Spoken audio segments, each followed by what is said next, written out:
Assalamualaikum teman-teman, kembali lagi di channel Muslim Kepo. Kali ini kita akan membahas tentang sungai, tapi di dalam air.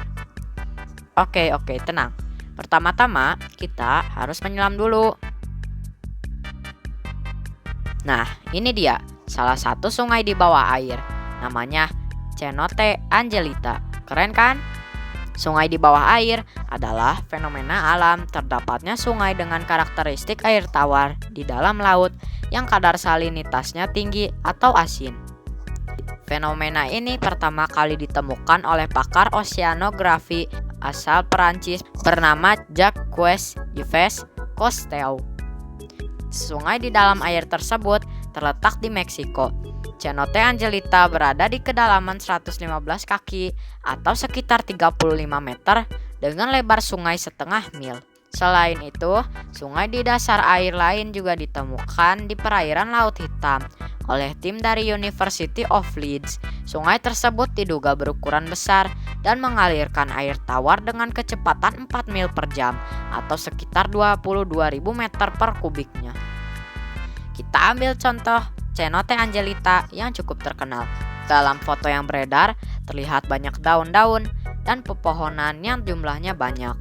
Namun, itu bukan berarti menjadi bukti adanya pohon yang hidup di sana. Kondisi tersebut terjadi karena letak Cenote Angelita berada di daerah hutan yang di sekitarnya terdapat banyak pepohonan. Jadi, bisa diambil kesimpulan bahwa batang pohon dan daun-daun yang ada di bawah laut berasal dari hutan tersebut. Lagi pula, sangat sulit untuk pohon besar hidup di kedalaman air. Sungai bawah air bukanlah tempat yang aman bagi manusia. Umumnya, letak sungai ini berada di kedalaman 60 meter di bawah laut, sehingga cukup membahayakan bagi manusia karena tekanan airnya cukup besar. Selain itu, letaknya yang jauh dari permukaan laut membuat kondisi lingkungannya sangat gelap. Ini akan sangat berbahaya. Terdapat resiko para penyelam tidak bisa kembali ke daratan karena tersesat. Di dalamnya juga terdapat kandungan gas hidrogen sulfina yang tinggi dan berbahaya. Sampai saat ini, fenomena sungai di bawah air selalu menarik untuk dibahas. Informasi yang masih minim membuat setiap orang akan penasaran terhadap apa yang sebenarnya terjadi di sungai di dasar laut. Tapi perlu diingat bahwa tempat ini bukanlah tempat wisata yang bisa dikunjungi oleh siapapun, termasuk teman-teman, karena tempatnya sangat berbahaya. Fakta bahwa terdapat sungai yang mengalir di bawah air telah disebutkan dalam Al-Quran, jauh sebelum manusia saat ini mengenal teknologi canggih dan menemukan fakta tersebut.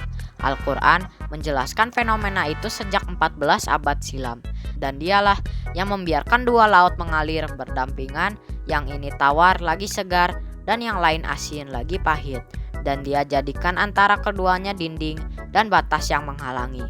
Bunyi surat Al-Furqan ayat 53. Jacques-Yves Cousteau pada suatu hari ketika sedang melakukan eksplorasi bawah laut, tiba-tiba ia menemui beberapa kumpulan mata air tawar yang tidak bercampur dengan air laut, seolah ada dinding atau membran yang membatasi keduanya. Fenomena ganjil itu mendorongnya untuk mencari penyebab terpisahnya air tawar dan air laut di tengah lautan. Waktu terus berlalu setelah kejadian tersebut. Namun, ia tak kunjung mendapatkan jawaban yang memuaskan tentang fenomena ganjil tersebut.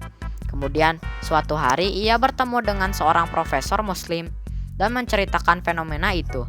Profesor itu teringat pada ayat Al-Quran tentang bertemunya dua lautan pada surat Ar-Rahman ayat 19-20. Dia membiarkan dua lautan mengalir yang keduanya kemudian bertemu. Antara keduanya ada batas yang tidak dilampaui masing-masing. Bunyi surat Ar-Rahman ayat 19-20.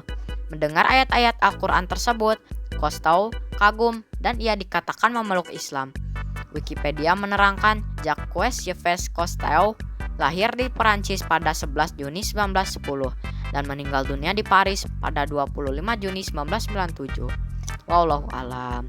Terima kasih teman-teman yang sudah menonton. Semoga episode kali ini dapat bermanfaat bagi kita semua. Jangan lupa like, komen, share, dan subscribe. Wassalamualaikum warahmatullahi wabarakatuh.